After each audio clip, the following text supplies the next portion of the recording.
This is SSPTV News, brought to you by Samsung Productions and the Hazleton Standard Speaker. He told the stories of local athletes and coaches for years, and now many are fondly remembering his. A tribute to former Standard Speaker sports editor Bill Crooks next. Good evening and thank you for joining us at SSPTV News. I'm Ken Kara, and these are your headlines from SSPTV and the Hazleton Standard Speaker. The Hazleton area is remembering former Standard Speaker sports editor Bill Crooks, who passed away on Sunday. Current sports editor Dave Seaman calls Crooks one of his mentors who left behind some great memories.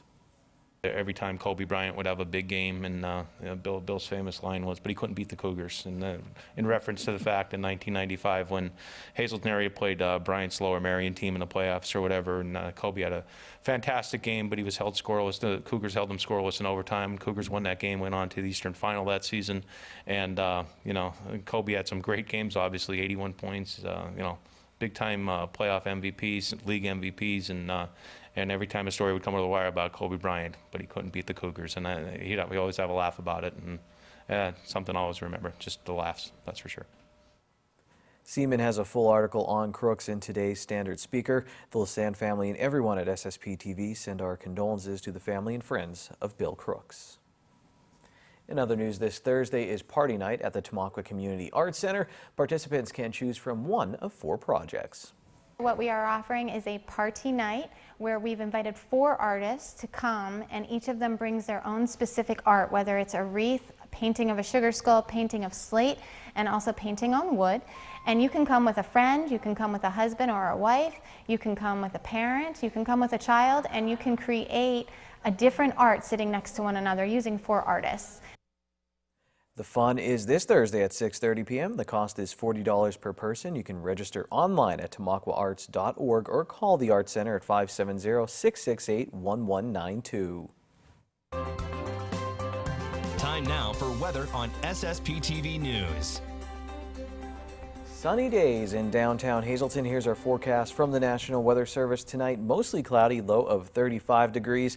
The sun is back out on Wednesday. Partly sunny with a high of 45, down to 31, and partly cloudy at night. Mostly sunny Thursday, high of 42, 28 at night. Friday, partly sunny, high of 45. A chance of rain on Friday night before 2 a.m. and then a chance of snow, mostly cloudy, low of 32, 40% chance of precipitation. 60% chance on Saturday, maybe some snow before 8 a.m. We'll have a high of 44 degrees and then a 50% chance of rain, maybe a chance of snow at night, low of 34 degrees.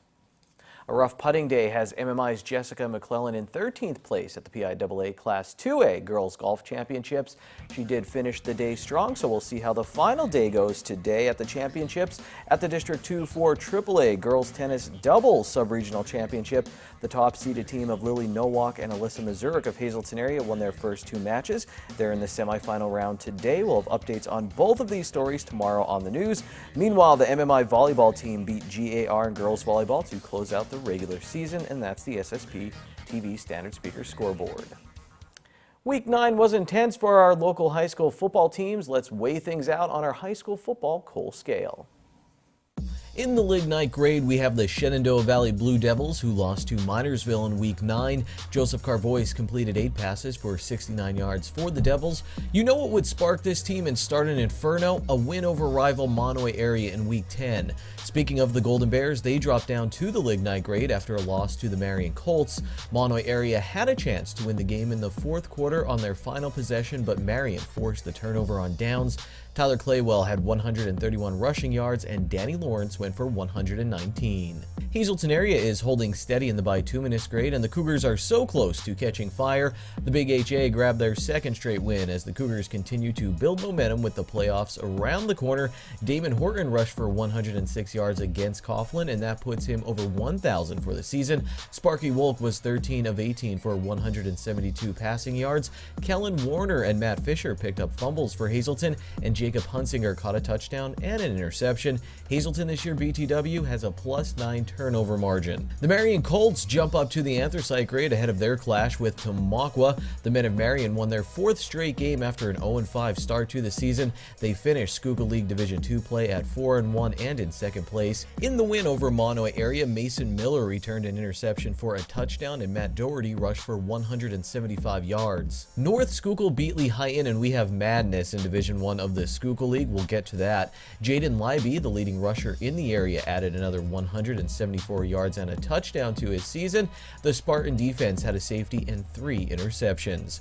Tamaqua continues to top our scale, but they took a loss to Jim Thorpe. So here's the deal. Jim Thorpe lost to North Schuylkill, North Schuylkill lost to Tamaqua, and Tamaqua lost to Jim Thorpe. So when all is said and done, we may see the division title shared. The Olympians limited Tamaqua's ground game, but Braden Knobloch attacked through the air with 189 passing yards. Matt Kistler had 102 receiving yards. Tamaqua had the ball at the Olympians' 8-yard line, but were turned away with under 1 minute to go in the game. This all sets up an exciting Week 10 and final Cole Scale of the year. Coming up next, find out why lunch is the most important meal of the day for some local state troopers. And later, watch my impromptu interview with Will Garcia, a 2-sport athlete at the Hazelton Area High School. Watch SSPTV in Scranton from 8 a.m. until noon on Saturday and Sunday on Comcast Channel 190. Good evening, everyone. Here's today's Talk of the Town. Happy 52nd anniversary goes out to Joe and Roseanne Galbiotti. Love your family. And that's today's Talk of the Town. SSPTV News would like to send our sincere condolences to family and friends of these recently departed. Jacqueline A. Cortez of Brookville, Mass will be Thursday at 10 a.m. at St. Gabriel's Church in Hazelton. Friends may call Thursday from 9 to 10 a.m. at the church. The Joseph B. Conahan Funeral Home is in charge of arrangements. William M. Bill Crooks of Hazelton, the Joseph A. Moran Funeral Home will announce the arrangements. Palma D. Lorenzo of Hazel Township. Mass will be Thursday at 10 a.m. at Our Lady of Grace Church. Friends may call Thursday from 9 to 10 a.m. at the church. The Joseph A. Moran Funeral Home is in charge of arrangements. Robert Irwins of Emmaus. Funeral will be Friday at 12 noon at the O'Donnell Funeral Home in Allentown. Friends may call Friday from 11 a.m. until 12 noon at the funeral home. James L. Gavitt of Cape May, New Jersey. A memorial service will be Sunday at 2 p.m. at First United Methodist Church in Cape May, New Jersey. James Jim Hoffman of Hazelton. Mass will be Wednesday at 10 a.m. at St. Gabriel's Church. Friends may call Wednesday from 9 to 10 a.m. at the church. The Boyle Funeral Home is in charge of arrangements. Shirley E. Martin of West Hazelton. Services will be held at a later date under the Crofton Hughes Funeral Home. Francesco Payanita of Hazelton. The Joseph B. Conahan Funeral Home will announce the arrangements. And Mary K. Warbluski of Freeland. The McHugh Wilczek Funeral Home will announce the arrangements.